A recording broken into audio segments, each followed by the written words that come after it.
我负责组织毕业旅行，辛苦谈好了一人2000的高端定制游，班长却炸锅了。直播间有暑期特惠，7天只要288，你要给骨灰盒镶钻呢，胃口这么大也不怕撑席。见状我果断退出群聊，班长得意洋洋地带领全班出发。几天后，他却哭着打来电话求救，我们要被卖到缅北了，救命啊！毕业在即，全班约定一起去邻省玩。作为小有名气的旅游博主，这个任务自然落到了我肩上。熬了5个通宵后，我把行程规划发到了班级群，结果没等来肯定和夸奖，班长郝建却先炸锅了。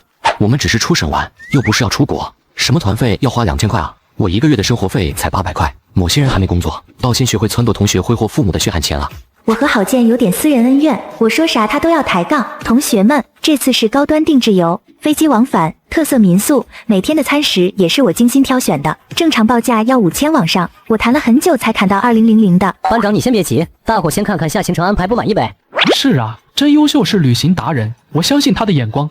可是班长说的也有道理，我们还是大学生，1个人2000确实有点贵了。我现在白天准备答辩稿，晚上和老板们讨价还价，就为了让大家玩得舒心。没想到真到要交钱的时候，有的人又盘算着穷游了。我刚才去直播间看了，暑期特惠7天只要288，真优秀！你这反向砍的价吧，人还没出发，你先白赚5万块，你要给骨灰盒镶钻呢，胃口这么大也不怕撑死。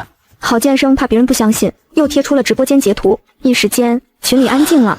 所有人都知道郝建热心肠，但没人知道他曾经追过我。之前他邀请我去吃饭，我爽快答应了。我提前20分钟到达餐厅，还去买了2杯奶茶。可郝建落座后说的第一句话，就让我十分下头。富婆，你的生活我的梦，我中午吃食堂才花了8块，这杯奶茶就要24。没等我接话，他又盯着我新做的美甲。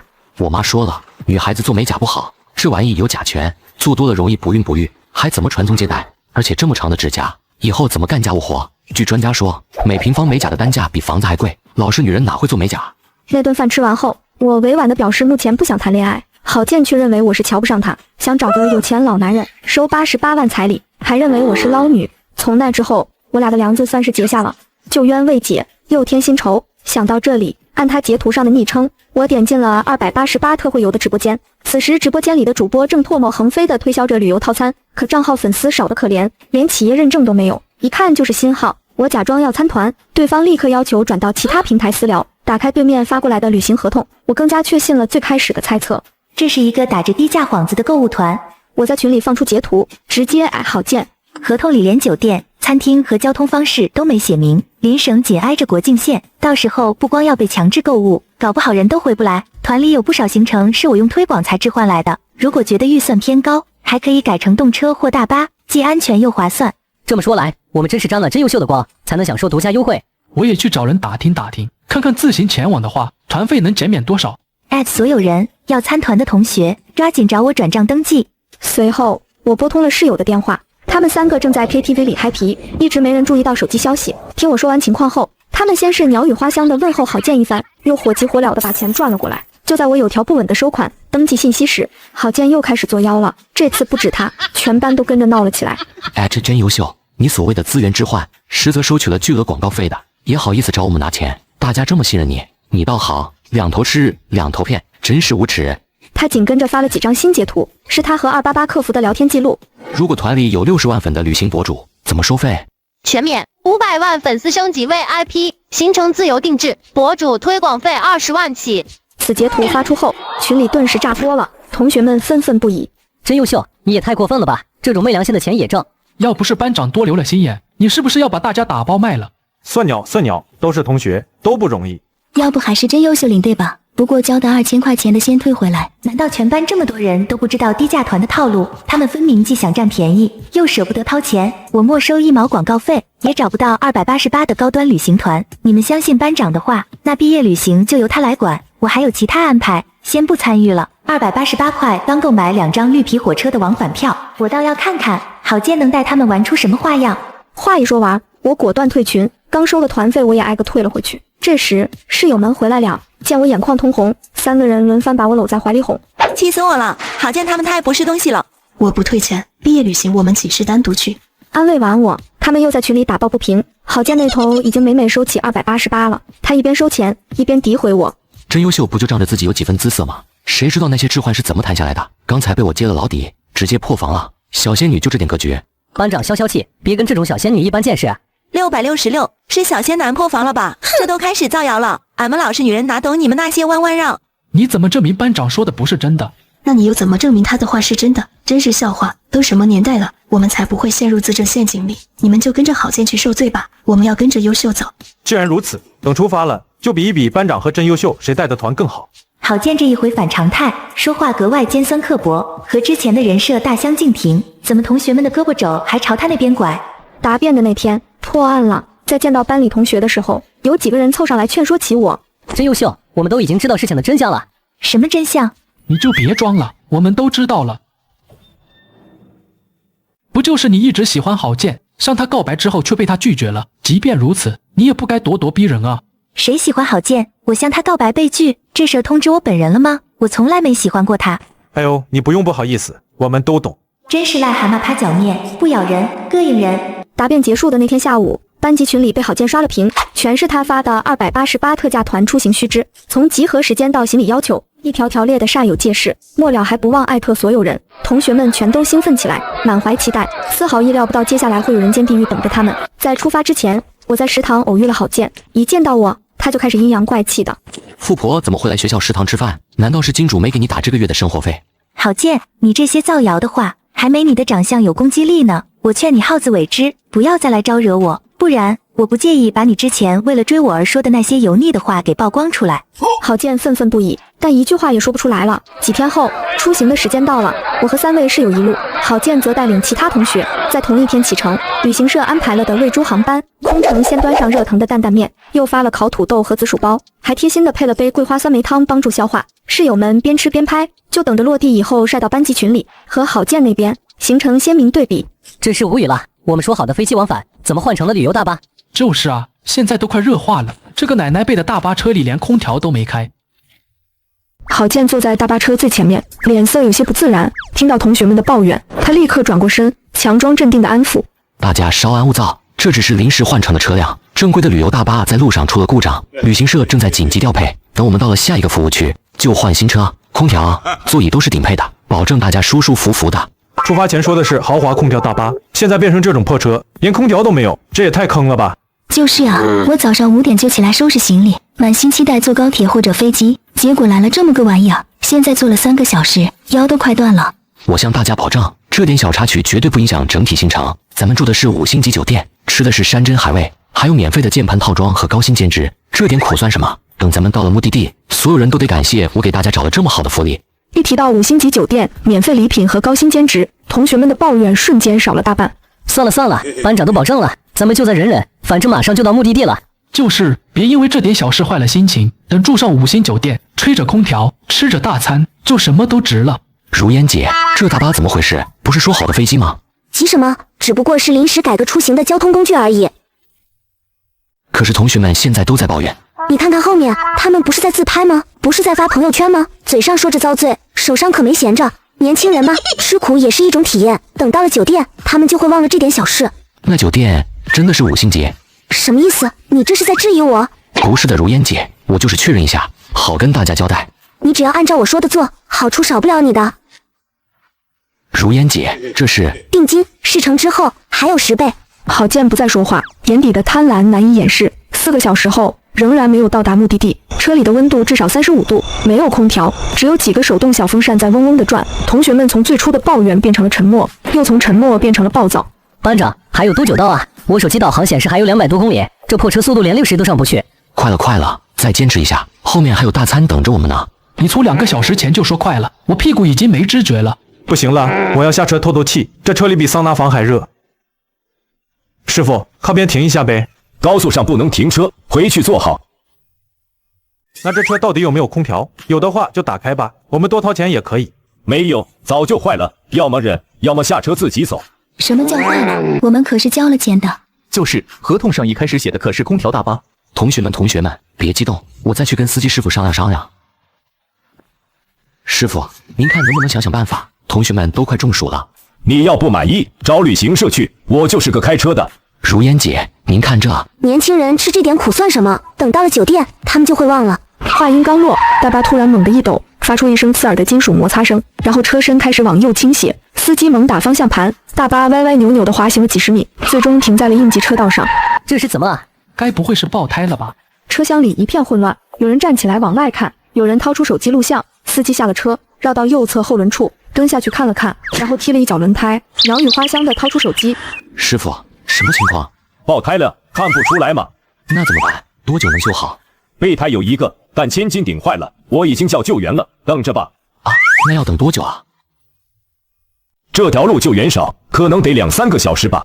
郝建的脸绿了，他回到车上，对着30多双眼睛，硬着头皮开口：同学们，出了一点小意外，右后轮爆胎了，司机已经叫了救援，我们可能需要等一会儿。一会儿是多久？大概2、3个小时。2、3个小时，在之前不着村后不着店的地方。我真是服了，早知道跟真优秀那边走了。班长，你不是说绝对超规格吗？这就是超规格，过大班没空调，现在又爆胎，这又不是我能控制的，意外情况懂不懂？拿退钱288退给我们，我们自己想办法回去。退什么退？团费已经交了，酒店都订好了。男生们把郝建围在中间，你一言我一语，声音越来越大。你当初吹得天花乱坠，现在连个破大巴都搞不定。又不是我让轮胎爆的，不是你让的，但团是你组的，你要负责。眼看就要动手，柳如烟终于站了起来，她慢悠悠走到人群中间。吵够了吗？她的声音不大，但有一种奇怪的压迫感。同学们不自觉地安静了下来。爆胎确实是意外，我已经联系了公司，他们会派另一辆车来接你们，同时每个人发点红包，算是补偿。到了酒店就发，现在谁还有意见？车厢里安静了几秒，有人咽唾沫的声音清晰可闻，有人眼睛盯着那沓钱。都回去坐着，新车已经在路上了。超能力暂时压制住了众人的怒火，可太阳越来越毒，大巴像一个铁皮蒸笼。此时，有的同学撑不住，下车蹲在路边阴影里，更有甚者把矿泉水浇在头上，还有人用手机给家人发消息抱怨。1个半小时后，救援车终于来了。换好备胎后，大巴重新上路，但速度更慢了，因为备胎比正常轮胎小1号，司机不敢开快。同学们已经累得不想说话了。又过了一段时间，同学再次坚持不住了。班长，到底还有多久？我的钱胸贴后背了。前面30公里有个服务区，到了就可以先垫垫肚子。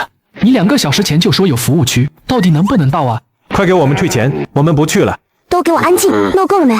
这些照片是？这是给你们准备的今晚住的地方。还有，谁再不老实，到时候红包减半。车厢里的抱怨声顿时减弱了不少，变成了街头接耳，小声议论。同学们一忍再忍，终于到达了服务区。所有人拖着疲惫的身体下车，冲进服务区的快餐店。但服务区的东西贵得离谱，一碗面要50块，有的同学不舍得吃，选择用自己带来的东西充饥。我在出发前装了一盒藿香正气水备用，结果现在当白开水喝了。我也想要一瓶藿香正气水，我去找你。相比之下，我们这边简直顺利的不像话。飞机刚落地，地陪就已经举着牌子在机口等候了。导游是位本地大哥，性格爽朗。我们坐上宽敞的7座商务车，飞速抵达海景民宿。大家迫不及待地站在落地窗前合照。郝建那队人马还在大巴车里慢慢摇。我们中午是地道的特色菜，他们只能在服务区嗦泡面。飞机改签硬座我忍了，怎么现在连顿正经午饭都吃不上？老铁们，我盯座位上10个小时，屁股好像有点死了。班长，合同到底咋签的？该不会只能吃泡面吧？真遭老罪了，早知道去真优秀那边了。大家别激动，都先冷静一下。大巴只是个意外情况，我向大家打包票，接下来的行程绝对超规格。晚餐后，我们在海边悠闲漫步，群消息开始疯狂刷屏。点开一看，原来是郝建他们终于下车了。班长可以啊，果然有2把刷子，给我们找了这么豪华的酒店。这酒店一晚上要上千块，咱们简直血赚啊！到地方先发500块不说，还能住上大酒店，我太奶都夸我会省钱。同学们还在群里甩出了手举红票票的自拍照，我眼珠子都要掉出来了。这是什么情况？他们不仅没被骗去廉价青旅，还真住进了金碧辉煌的5星级酒店，档次反而压过了我们这边，这太反常了。现在看来，不是购物团的话，那问题反而更严重了。我赶紧让寝室长问清楚，他们明天去不去银饰、玉石、茶叶类的宰客商店。郝建得意洋洋的回复：咋了？真优秀又派你来探听情报了，不过让你们失望了。明天、后天、大后天，不管哪天都不安排购物。美女导游如烟姐听说我们是软件工程专业的，还特意准备了伴手礼呢。郝建说完，紧接着甩出一张合影，照片里的女导游柳如烟美艳动人，身材高挑，小鸟依人的靠在她肩头。转告真优秀，我郝建此生为爱玉姐，让她趁早死心。同学们又陆续晒出了伴手礼，是价值899的键盘套装，他们一个个笑得合不拢嘴，满脸都是捡了大便宜的狂喜。寝室长好心把防骗宣传都发到群里，可他们一点也没放在心上。现在是法治社会，人多力量大，什么牛鬼蛇神来了都不怕。我看你们现在就是嫉妒我们了。别理真优秀他们几个，咱们的伴手礼队形不能乱啊。同学们便继续刷屏炫耀，而我却陷入了沉思。288块，连绿皮火车往返票都勉强，怎么可能住得上810晚的5星酒店，还顿顿山珍海味？郝建没这么大本事，这背后一定有猫腻。优秀，别想了，他们自己不听劝，真出了事也是自找的，咱们好好享受旅行就行。我决定偷偷去一探究竟，戴上帽子，叫了辆网约车，直奔郝建他们住的那家5星酒店。结果刚到大堂拐角，就听到了郝建的声音：“如烟姐，您放心，这帮人都被蒙在鼓里，一个个都觉得占了大便宜，现在一切都在我们的掌控之中。别得意忘形。对了，你那个同学叫真优秀的，他有没有再联系你？”“没有，他退群了。”“他之前提醒过你们，说我们这个团有问题。”“对，他在群里发过截图，说合同不规范什么的，但没人听他的。”“这个人不太简单，你现在跟他还有联系吗？”“没什么联系了。怎么了？”“有机会还是留意一下他。”“如烟姐，你多虑了，她就是个捞女，没什么真本事。让你多注意，就老老实实听说。之后会带他们去一个产业园参观，记住要让他们觉得那里是个高科技公司，环境好，待遇高。”“明白。那后面是什么计划？”“尽可能的让他们在酒店里，不要单独外出活动，计划随时有变，你多注意一下他们的动态，不要生出别的麻烦。”“如烟姐，万一有些同学发觉被限制出入了怎么办？”“再多给他们点小甜头，哄哄他们，他们是不会觉得异常的。我也相信你是有这种能力的。”“多谢如烟姐的夸奖，不过那再往后我该做些什么？”“到时候只要你把所有人都带过去，剩下的事你不用管，都交给我。”“如烟姐放心吧，我这个班长在班里还是有些威望和话语权的，他们那些人现在都没发现任何问题，肯定会乖乖去的。”“你办事我放心，看得出来这些人都很信任你，事成之后少不了你的好处，但要是出了岔子，你知道后果。”“放心吧，如烟姐，这事儿我有把握。那群人现在一点思考能力都没有，谁劝都没用，听话的很。”虽不知他们的真实目的，但这句话足以让我的后背瞬间爬满冷汗。我转身快步走出酒店，打车回到了住处。回去之后，室友们才知道我独自去了那里，个个感到后怕。“现在怎么办？报警吗？”“没用的，我刚才没录音，我们没有实质性的证据，而且贸然报警，打草惊蛇。柳如烟他们说不定会有别的动作，到时候同学们只怕会更危险。”我原本打算在静观其变的同时想办法，可当天晚上在学校论坛上竟出现了一则帖子，是我们班同学们联合署名发布的，内容很简单，就是在公开斥责我之前安排2000块旅行路线的事情，说我是中间商赚差价，同时里面高度赞扬了郝建给他们找特价团的行为，评论里清一色都是问候我的话。我看完后只觉得心寒，不愿再管他们。第二天，我和室友们按照之前的行程安排去拍了很多美照，随后把美照发到主页里后，第一个评论的竟然是郝建，说是旅游，原来是给老男人当伴游啊！你爸妈知道你在外面这样赚脏钱吗？自己做这种事就算了，还拉上同学一起，真不嫌丢人。心脏的人看什么都脏，我看是你自己开张有瘾了，再敢满嘴喷翔，信不信我直接举报到你实习公司？那条9宫格动态里，唯一的男性是导游刘哥。按规定，他本该和我们分开吃饭，可晚上接了家野生菌汤店的推广，刘哥又特别热情地介绍各种新鲜菌类，老板给的分量足，我们几个小鸟胃，索性邀请刘哥一起吃了。我把评论截图发给郝建后，等了半天都没回复，于是又发去一个菜刀表情，谁知对话框弹出一个大大的红色感叹号。这是恼羞成怒把我拉黑了，没这么便宜的事。我决定公开硬刚，除了刘哥的打码导游证照片，连带着他约饭的证据，一股脑的全抖了出来。刚发出不久，我竟然被拉进了一个没有郝建的新群聊里，这才得知导游柳如烟一直带他们去免费的人造景区，吃的团餐也是廉价预制菜，排骨、肉丸子泛着诡异的粉色，味道比食堂的大锅菜还差。说好的每天500块补贴，也只发了一次。更诡异的是，柳如烟每隔1小时就要点名，还不准别人离团自由活动。我们真的受不了了呀！好好的集体旅行，现在倒像是监狱放风。真优秀，我现在交钱换团跟你，还来不来得及？临时家人安排不了。我直接退出了群聊。让我没想到的是，同学们居然根据我发的照片，找到了我们所在的民宿，堵在门口不肯离开。其实旅行社一直规划的是30多人的行程，很多旅游项目人越多才越便宜，为了能顺利启程，我反而倒贴了几千块。见我冷着脸不松口，他们又围住了好说话的刘哥。导游大哥，我们行李都带来了，您就收留我们吧。对呀，连打车钱都是大家临时凑的，能找到你们真的很不容易。我正联系爸妈转钱，还按每人2000的标准给您，你看可以吗？此时他们仍旧聚集在民宿门口，已经影响到民宿正常营业了。刘哥拿他们没有办法。酒店还得协调安排，要不先吃完午饭再说吧。我现在打电话给公司，再调来一辆大巴。刘哥叫来了一辆崭新的旅游大巴，车内干净整洁，冷气也开得足足的。刘哥还挨个给大家分发矿泉水、小零食。刘哥人好心善啊！决定了，后面坚决跟着刘哥走。看着眼前的场景，我不免想起他们之前的所作所为，于是我把刘哥拉到最后排，简单说了下自己的顾虑。刘哥，虽然他们是我的同学，但我还是得提醒你一下，要是这群人中途又不满意，拍拍屁股走了，费用又该谁来承担？放心吧，我这喽有一份早就准备好的合同，现在就开始登记身份信息，他们一个都不会落下。合同的事敲定以后，刘哥的效率比我想象的要高得多。第二天一早，他就把打印好的合同分发给每个人，一条一条的念给大家听。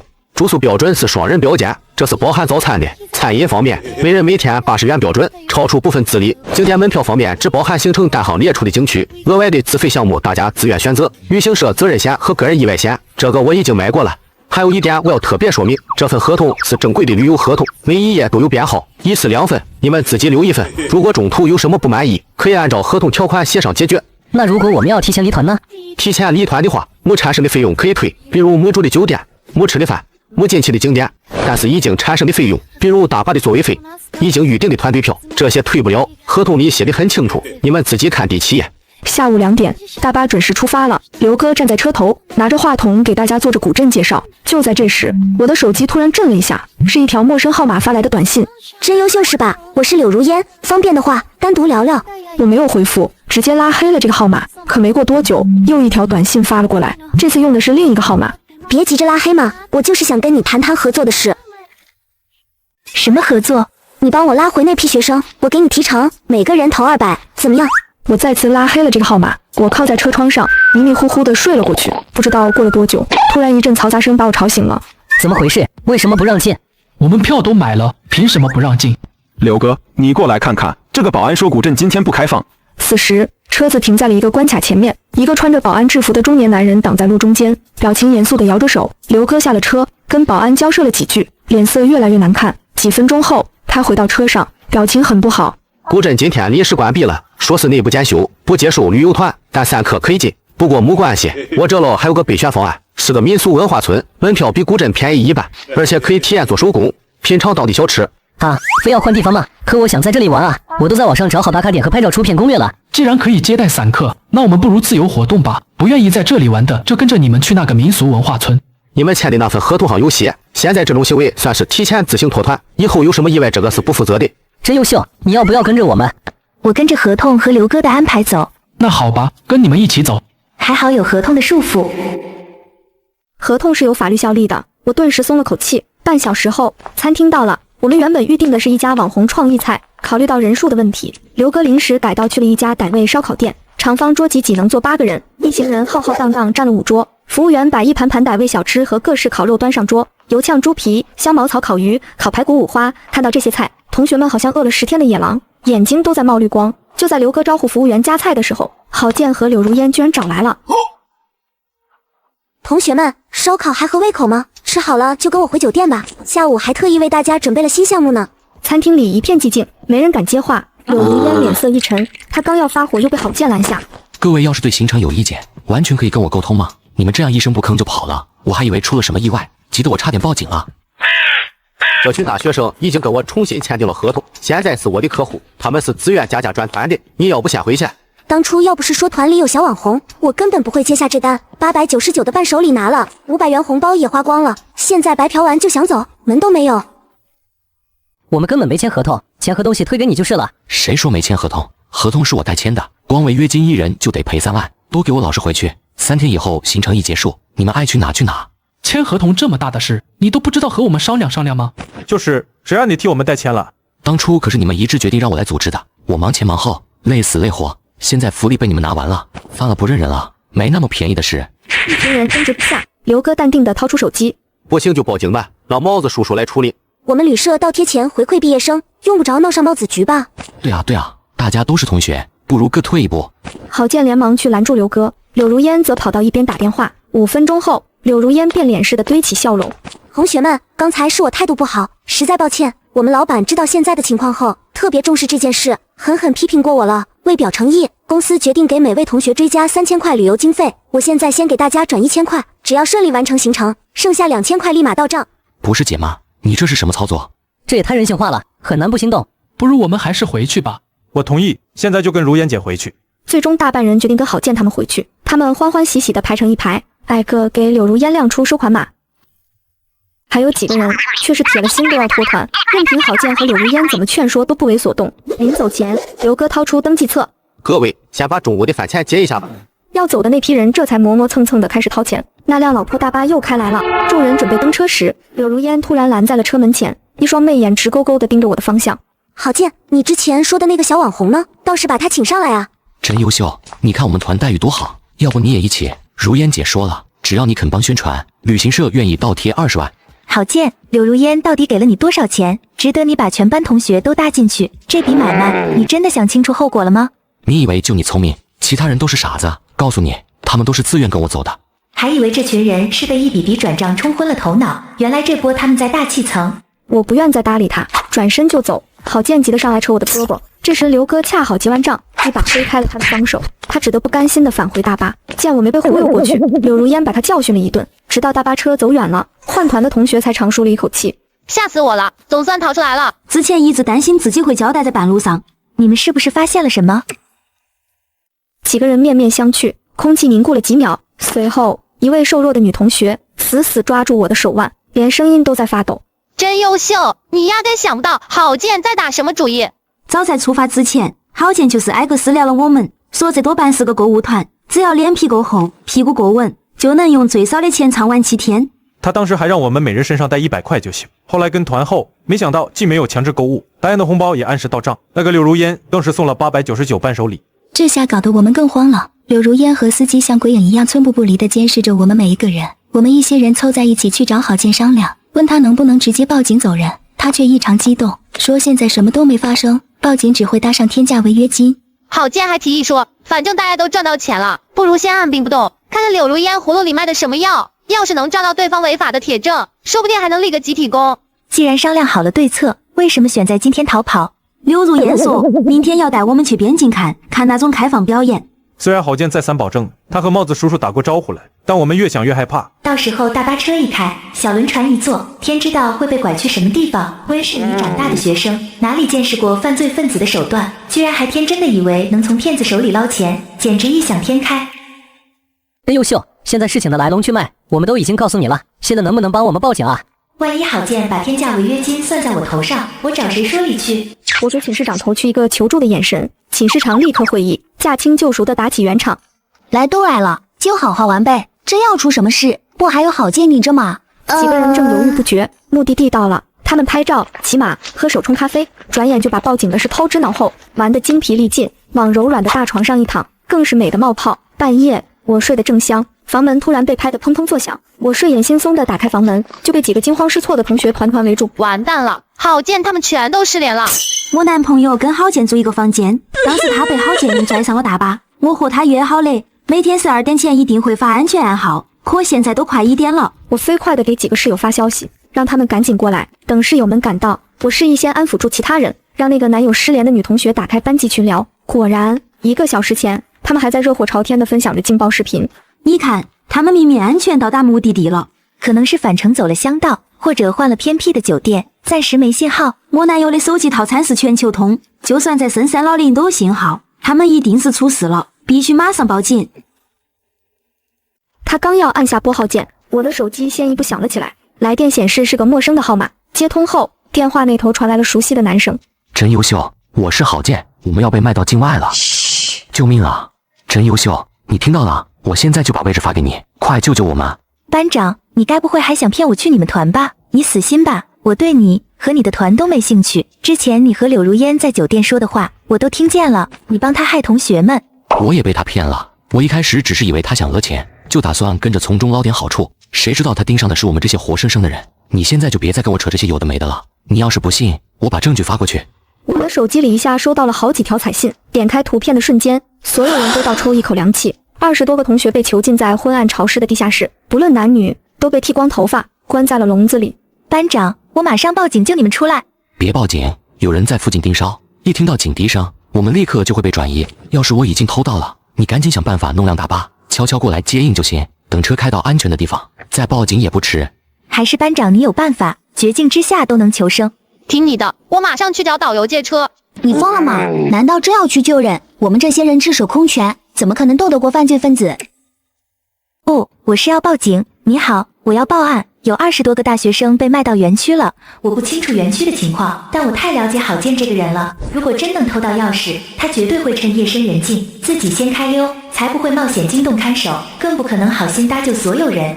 半个小时，帽子叔叔赶到了郝建提供的定位地点，现场除了3个园区的小楼落外，早已人去楼空。我赶紧联系辅导员，辅导员在电话那头发出尖锐的报名声。4日清晨，失联同学的家长们陆续收到了勒索信息，男生开价60万，女生则是80万，每名契约鼠标键盘折损费。此时的同学们已经被移出铁笼，一只脚被靠在铁凳子上，被迫挺直腰杆，面对闪烁的显示器，麻木地敲击着键盘。辅导员带领心急如焚的家长们搭乘最早的航班赶来，当地帽子局和大使馆没多久便挤满了手拿孩子照片的家长们。而郝建的父母不知道从哪里搞到了民宿地址，2个人发疯似的捶打房门。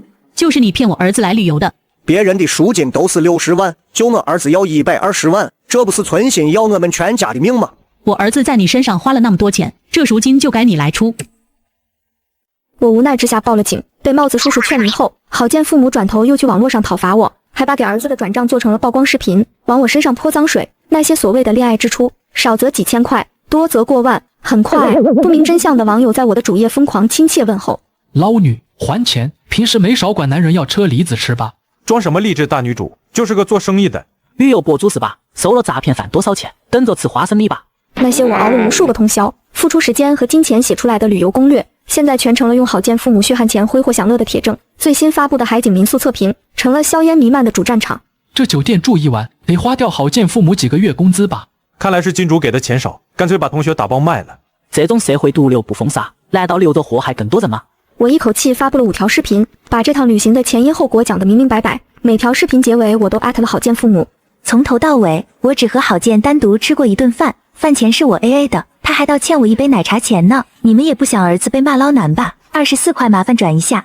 舆论风向瞬间逆转，郝建父母果断删掉账号，灰溜溜的拖着行李想要跑路。暴怒的家长们把他俩堵在了机场，拳头捏得咯咯作响。原来一直是你家儿子在背后搞鬼。把我闺女交出来，要是她少1根头发，我跟你们全家同归于尽。老子现在就打死你，给我孩子报仇。不知是谁带的头，几十个成年人突然一拥而上，一个个都发疯似的收拾起2人，还剩下半口气时，同学们获救的消息传来，2人的小命总算是保住了。由于案件的性质极其恶劣，园区迫于各方压力，只得把人全部交出来。20多个同学立即被送往医院接受全面检查，随后又被帽子叔叔带走做笔录，相关部门特意安排了心理治疗。3天后，那些同学们终于和日夜守候的家人团聚了，所有人都平安回来了，除了郝建。据我们调查了解到，郝建早就把算盘打在了你头上，他谎称你是他女友，先找柳如烟预支了20万广告费，而且每个同学都被他卖了2000块。等柳如烟发现上当后，气急败坏的废了郝建，他为了保命，配合柳如烟演苦肉计想骗你过去，结果反倒让他折了几个手下。柳如烟把这笔账算在了郝建头上，他的赎金这才比别人多了1倍。1个月后，郝建刚能杵管下地，就被帽子叔叔拷走了。听说他家里把房子车子全贱卖了，7拼8凑弄了100多万，交完法院罚金，又挨个赔偿给被骗的同学。最后，郝建被判了5年，而柳如烟所在的犯罪集团则在后来的跨境联合执法行动中被一网打尽，最轻的从犯都是10年起步。这起案件被帽子叔叔制作成反诈警示教育片，在各大学校园循环播放，而我也开启了新的旅程。3周后，我正在剪辑新一期旅游视频，手机突然震得像发了疯一样，屏幕上弹出一连串消息，全是陌生号码的好友申请。我点开一看，申请备注写的一个比一个难听。捞女，害我儿子坐牢，你不得好死。真优秀是吧？你把我女儿害成这样，还有脸做视频，全网都在扒你的黑历史，等着凉吧。我一头雾水，翻到班级群才明白发生了什么，群里的消息已经炸了锅。你们看热搜了吗？郝建妈妈居然实名举报了真优秀，这个热搜已经冲到第3了。什么玩意儿？郝建妈妈举报真优秀是吗？说他诱导郝建犯罪，还说他收了那个集团的钱，故意把同学们骗去大象国。我打开了软件，发现热搜第3的位置赫然挂着一个视频，封面是郝建母亲那张哭得扭曲的脸，视频播放量已经破了2000万。我点进去，郝建母亲对着镜头哭天抢地，手里举着一沓不知道从哪里搞来的聊天记录截图。就是这个真优秀，大家去搜一下就知道了。几十万粉丝的旅游博主，他跟我儿子搞对象，花了他几十万，后来嫌我儿子没钱了，就把他骗去国外，还让他把全班同学都带上。我儿子现在被判了5年啊！人这一辈子有几个5年？这女孩才20出头啊，心怎么这么黑？视频底下的评论清一色全是亲切问候我的。我咋记得她之前就被爆过一次料，没想到现在还有后续。这女的是人吗？还旅游博主？我看卖人博主吧。建议全网封杀，还得严查，背后肯定有团伙。就在这时，我新签的经纪人杨姐给我打来了电话。优秀，现在情况很严峻，不少品牌方都在给我打电话，说要解约，有3个已经发了解约函了，还有一个直接说你是诈骗犯的同伙，要起诉你赔偿名誉损失。杨姐，我这边准备录一个澄清视频，我现在去联系人。优秀，我看到网上的热搜了，正想给你打电话问问情况呢。你现在怎么样了？有没有什么事我能帮到你的？我没事，能不能帮我联系所有获救的同学，问他们愿不愿意站出来作证？不是为我作证，是为他们自己，把他们在园区的真实经历说出来，让所有人都知道郝建到底做了什么。优秀，我不是想泼你冷水，但我感觉他们经历过那些事后，不少还是存在阴影的。现在再让他们站出来，大概率会拒绝。我知道，所以我不会强迫任何人，愿意的就站出来，不愿意的我绝不勉强。好，我帮你问。不等寝室长那边有回复，郝建妈妈再次发帖，爆出了一些聊天记录。